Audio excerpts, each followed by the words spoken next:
জীবনের প্রতিটা অধ্যায় যেন এক একটা গল্প, কখনো হাসি, কখনো কষ্ট, আবার মনের ভিতর লুকিয়ে থাকা অজানা অনুভূতির ঝড়। জীবনে এমন অনেক মুহূর্ত আসে যখন মনের কথা বলার ভাষা খুঁজে পাই না। 2004 28 এপ্রিল আমার বড় ভাইয়া রোড অ্যাক্সিডেন্টে মারা যায়। ভাইয়া যখন মারা যায় তখন ভাইয়ার বয়স মাত্র 41 বছর বয়স। ভাইয়া মারা গেছে 21 বছর। মাঝে মধ্যে ভাবি, ভাইয়া যদি বেঁচে থাকতো এখন দেখতে কেমন হতো জানি না।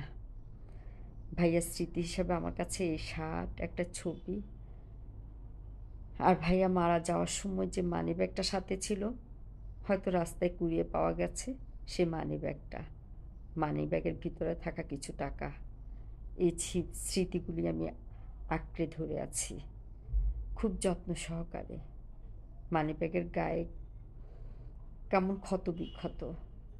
ভাবছি আমার ভাইয়ের দেহটা কি এভাবে ক্ষত বিক্ষত হয়ে গিয়েছিল। আসলে ভাবা যায় না, ভাবতে গেলে কষ্ট লাগে, খারাপ লাগে, খুবই কষ্ট হয়, যে কষ্ট আসলে ভাষায় প্রকাশ করা সম্ভব না। ভাইয়ের শার্টটা মাঝে মধ্যে বের করে, ছবিটা বের করে একটু হাত বুলিয়ে নিই, ভীষণ কষ্ট হয়। আমার ভাইয়ের জন্য আপনারা সবাই দোয়া করবেন, আল্লাহ যেন আমার ভাইকে বেহেশতে নসিব করেন।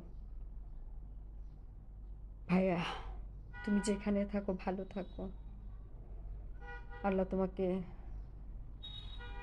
বেহেশতের সুন্দরতম জায়গা রাখুক। এই মুহূর্তে আসলে কোনো কিছু বলে নিজেকে কন্ট্রোল করা খুবই কঠিন। সবাই ভালো থাকবেন, আমার ভাইয়ের জন্য দোয়া করবেন।